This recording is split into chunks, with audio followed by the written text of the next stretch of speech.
Hey, so I was moving the camera around, when I was starting to set up, right? Well, I was like moving it around and I was just tweaking things and I realized you can see my boy. This is Edgar, if you're new. Um, I really want to keep him. I really want to keep him there. He seems wonderfully off-putting, so I'm a little off to the side, I guess. Maybe I'll move more like here. I don't know. I'm still figuring out angles. Hey, Coraline. But I wanted my skeleton back. Anyway, hi. Bit of a different video at the moment because I actually haven't finished reading the book I'm in the middle of right now. I'm like 50 pages into Blackwood Farm, which I'm liking better than I did originally. I read it originally back like 15 years ago. I don't remember the exact dates, but like a while back, I read Blackwood Farm and Blood Canticle and didn't like them. But now I'm reading Blackwood Farm and I'm only 50 pages in. And I am enjoying it a little bit more. I like the dynamic so far between Quinn and Lestat. They got a little Lestat and Marius thing going on. Anyway, we're not here for book reviews yet. That's later. Because I wanted to talk at the moment about like ranking books. And I guess the title is kind of self-explanatory. I don't use star ratings. So yeah, I don't use star ratings, but I do use Goodreads. And I feel like when you're on Goodreads, you kind of have to, or you're at least like heavily encouraged to. I use it mostly just to sort of track what I'm reading when. And by the time you're done a book and you mark it as finished, it's, suggests that you leave a review and that you leave a star rating. Which, like, I do anyway, but almost anything I read kind of, I guess, fluctuates between, like, 3 and 4 stars. But, like, I feel that boils it down too much. Because no book is, like, perfect, and, like, if there's a book I really don't like, I'm just not going to finish it. I don't mind DNFing books. Although I do use Goodreads to kind of keep track of that, like, yearly goal you can set up. I do that, but I also kind of purposefully set it as, like, really small. I set it as, like, 20 this year, which, like, I know I'm going to read 20 books. I think I'm already up to, like, 6? I don't know. I didn't really keep track, at least in my head.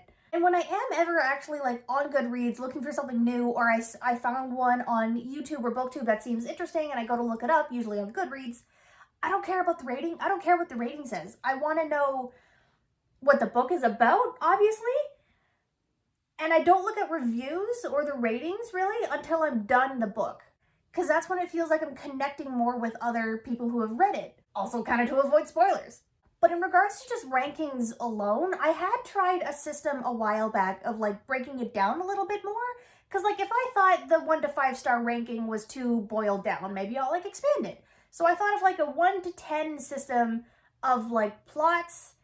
Like, it was plot threads, I think characters, if I liked them or not, or if they were, like, dynamic enough, how the writing style kind of was for me, and maybe a couple of other points, but then it just felt like I was tracking the book too much, and I was just tracking the statistics of it rather than actually enjoying it.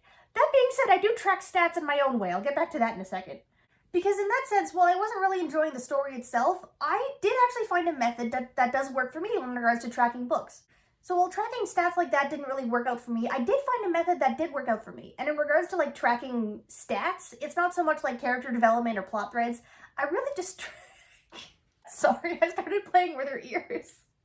But I track how much I read per day, how many pages I read per day, kind of just because I'm a nerd and I kind of like progress bars in my bullet journal.